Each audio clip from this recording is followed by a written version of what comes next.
Hello friends, इस lecture में हम देख लेंगे कि मशीन लर्निंग का प्रॉब्लम सॉल्विंग अप्रोच किस तरीके से होता है या फिर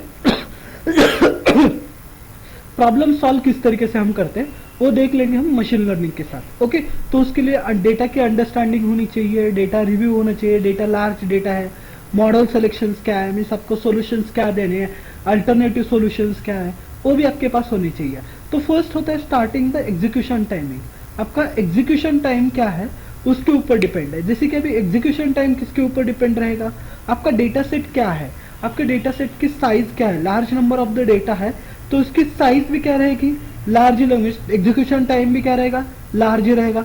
मॉडल कॉम्प्लेक्सिटी क्या है, हार्डवेयर क्या है, ऑप्टिमाइजेशन टेक्निक्स आप कौन से यूज कर रहे हो वो उसके अंदर पूरा होना चाहिए, तो भी हम उसको सोल्यूशन निकाल सकते हैं। मीन्स वो पता होना चाहिए, उसके अंदर होना चाहिए, मीन्स उसका पता होना चाहिए हमें कि उसको एग्जीक्यूट करने में कितना टाइम लगने वाला है। तो अभी depend on the data set, fourth जो पार्ट आएगा डेटा सेट। अगर लार्ज डेटा सेट है तो require the large number of the time, आपको टाइम ज्यादा लगेगा।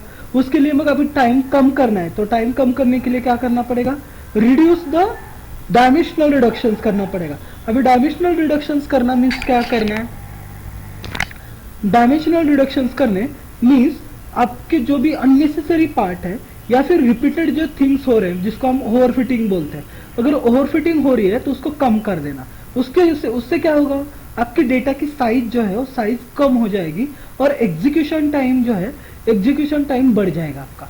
ओके, कम हो जाएगा, एग्जीक्यूशन फास्टली हो जाएगा।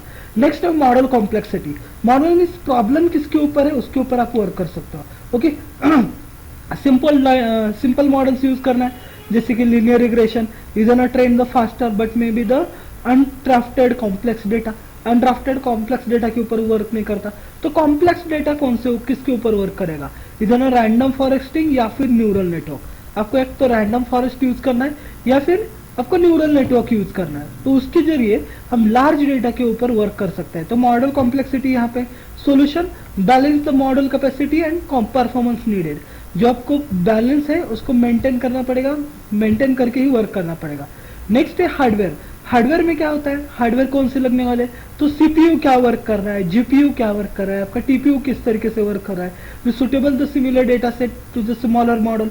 अगर जीपीयू है, ग्राफिकल प्रोसेस यूनिट है, ग्राफिकल प्रोसेसिंग यूनिट है, तो necessary the training, deep learning, आपकी डीप लर्निंग की ट्रेनिंग, डीप लर्निंग का जो मॉडल है उसकी ट्रेनिंग आपको जरूरत है। अगर टेक्सुअल प्रोसेस यूनिट है तो भी वहां पे आपको क्या करना पड़ेगा, डीप लर्निंग की ट्रेनिंग की जरूरत पड़ती है। तो solution is an leverage of the GPU and CPUs, TPUs और डिस्ट्रीब्यूटेड द कंप्यूटर दो तो फास्टर एग्जीक्यूशन।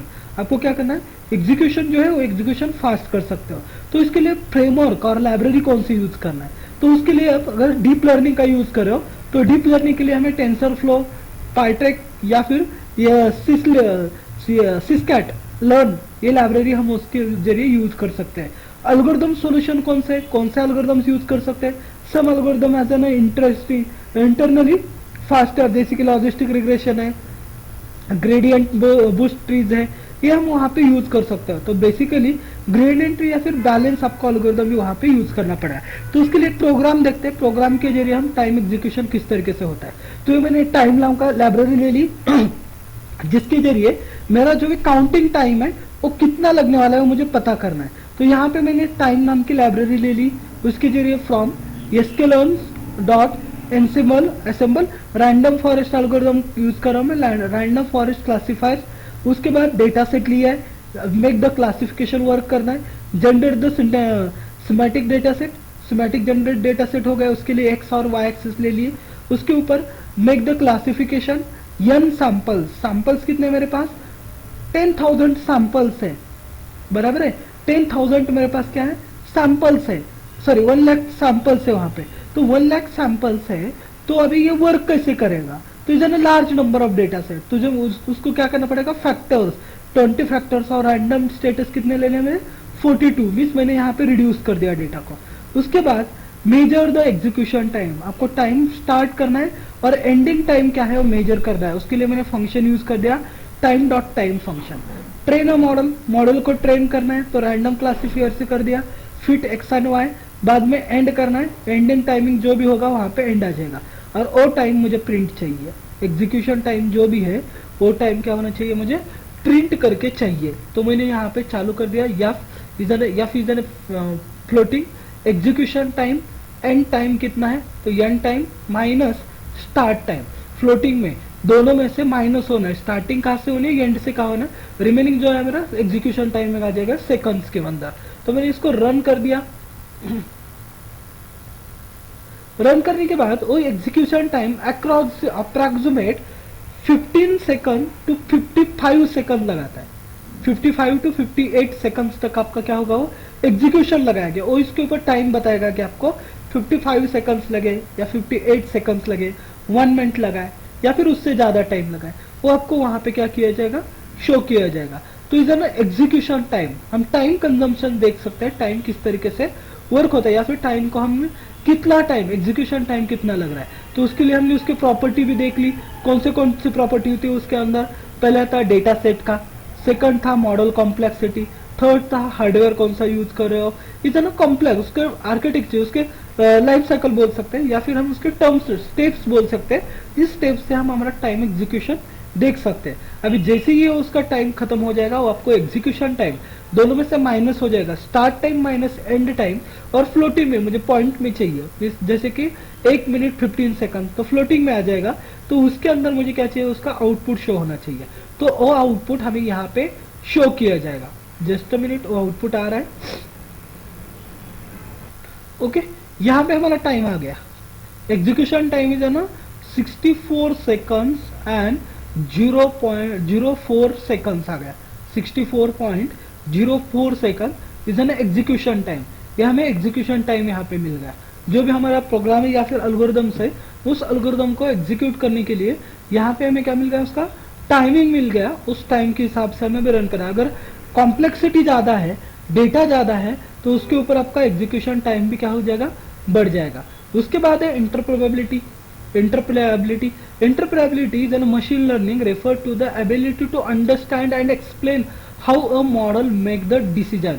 इंटरप्रेबिलिटी इसके लिए यूज किया जाता है, उसके एबिलिटी क्या है, जो हम मॉडल्स यूज कर रहे हैं या फिर जो हम हमारा प्रोसेस यूज कर रहे हैं, जो हमारा सोल्यूशन प्रोसेस है या फिर हमारा मॉडल सिलेक्शन है, उस मॉडल सिलेक्शन की एबिलिटी क्या है, डेटा अंडरस्टैंडिंग करने की उसकी एबिलिटी क्या है, understand and explain how a model make it decision, और डिसीजन किस तरीके से ले सकता है, और इसके लिए इंटरप्रेबिलिटी देखी जाती है। In a critical aspect the deploying the ML models specially in a domain like health care, finance and legal statement हो गए, तो वहाँ पे डिसीजन मेकिंग क्या होती है, कंफ्यूजन होता है, सिग्निफिकेंट कॉन्फ्रेंसेस होता है, तो वहाँ पे इंटरप्रेबिलिटी जरूरत है। अभी इंटरप्रेबिलिटी क्यों जरूरत है, तो trust and transparency, trust and transparency means stakeholder are the more likely to trust the model that can be explained। अगर स्टैक होल्डर क्या करेगा, जो मॉडल यूज कर रहा है उसके ऊपर ट्रस्ट करेगा कि वो उसको पूरी डिटेल देगा। जैसे कि मैंने अभी एल्गोरिदम रन कर दिया, एल्गोरिदम रन करने के बाद जो वहां पे मुझे जो टाइम दिखाया, इधर ट्रस्टेड टाइम है, क्योंकि मुझे उतना टाइम वहां पे लग ही रहा है, तो मैं इसके ऊपर ट्रस्ट करता हूँ। Regularly complaints for the require the interpretability for the GDPR and EU, उसके लिए हम उसका यूज कर सकते हैं। Debugging and validation, interpretability help the identify the bias, errors और द फ्लूइड अजम्पशंस क्या है वो फाइंड आउट करने के लिए भी हम यूज कर सकते हैं। फेयरनेस एंड इथिक्स क्या है उसके, ensure the model do not demonstrate the against the certain groups के अंदर वर्क नहीं करा तो वो भी उसके लिए यूज कर सकते हैं। एक्शनेबल इनसाइट्स के अंदर provide the insight into the problems domain, revolving the relationship between the features and outcomes क्या है वो हम उसके ऊपर चेक कर सकते हैं एक्शन के जरिए। तो टाइप ऑफ इंटरप्रेबिलिटी, तो is an intrinsic interpretability and post hoc interpretability. Interpretability model are the internal interportable due to the simplicity, for example linear regression, coefficient indicate future importance क्या है वो दिखाता है, decision tree clear the rule based decision making बताता है। post क्या करता है, post interpretability is a technique applied to understanding the complex model। हमें कॉम्प्लेक्स मॉडल अगर समझ के लेना है तो उसके लिए भी हमें इसका जरूरत पड़ती है। तो ये कितने टाइप के, दो टाइप में हम उसको यूज कर सकते हैं, ब्लॉक बॉक्स मॉडल और interpretable. Interpretability for example first linear regression interpretability use कर सकते हैं, और डिसीजन ट्री।